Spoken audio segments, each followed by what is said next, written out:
Alright, welcome back. We're going to look at the second segment of finding slope from our foldable, and we're going to look at specifically today finding slope from a table. So turn it, open your foldable up to the inside, and I'm going to zoom in super close right here in this table, and this table is going to be our focus. And how on earth do we find the rate of change or the slope from a table? Okay, keep in mind that a table of values is ordered pairs here. Okay, so we've got a whole list of ordered pairs, and we're going to use those to find our slope. So the first thing I'm going to do here is find the difference in my y's. What's the change in my y's? So from -2 to 4 is a change of 6. And then from 4 to 8 is a change of 4. From 8 to 10 is a change of 2. And then from 10 to 16 is a change of 6. Now, if you go through this too quickly, it would be super tempting for you to say, well, my y changes are all different, so there's no way this is going to be a linear relationship. So I'm going to challenge you to continue to the next step to find your changes in your x.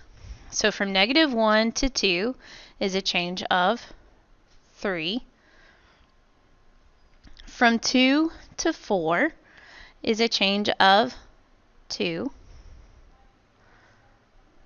From 4 to 5 is a change of 1. And from 5 to 8 is a change of 3.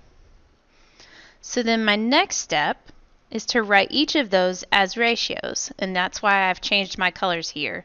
So the change in y to the change in x, and that's what that symbol means. It looks like a triangle. It's the Greek symbol for delta, Greek letter, and it represents change. So the change in my y for the green was 6, and the corresponding x change that goes with that is 3. And then I move to the next ratio.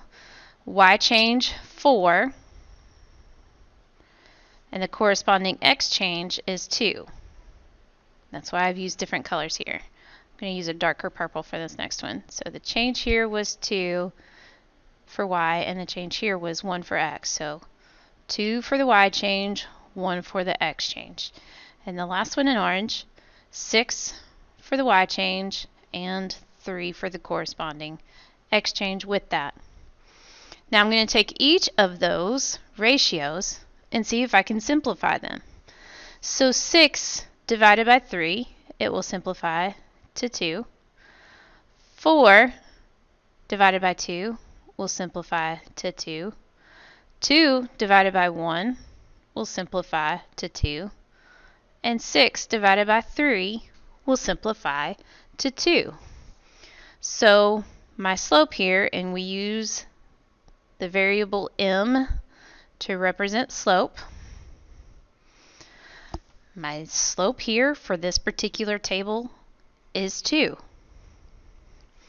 Okay, so let's write those steps down in our foldable here. So the first thing we did was find the y change, find the change in your y. Next, we found our change in the x. After that, we write it as a ratio. Okay, and I'm going to give me some more space here to write this. And then we're going to simplify. But if we get a fraction such as 4/3, we're going to leave it improper.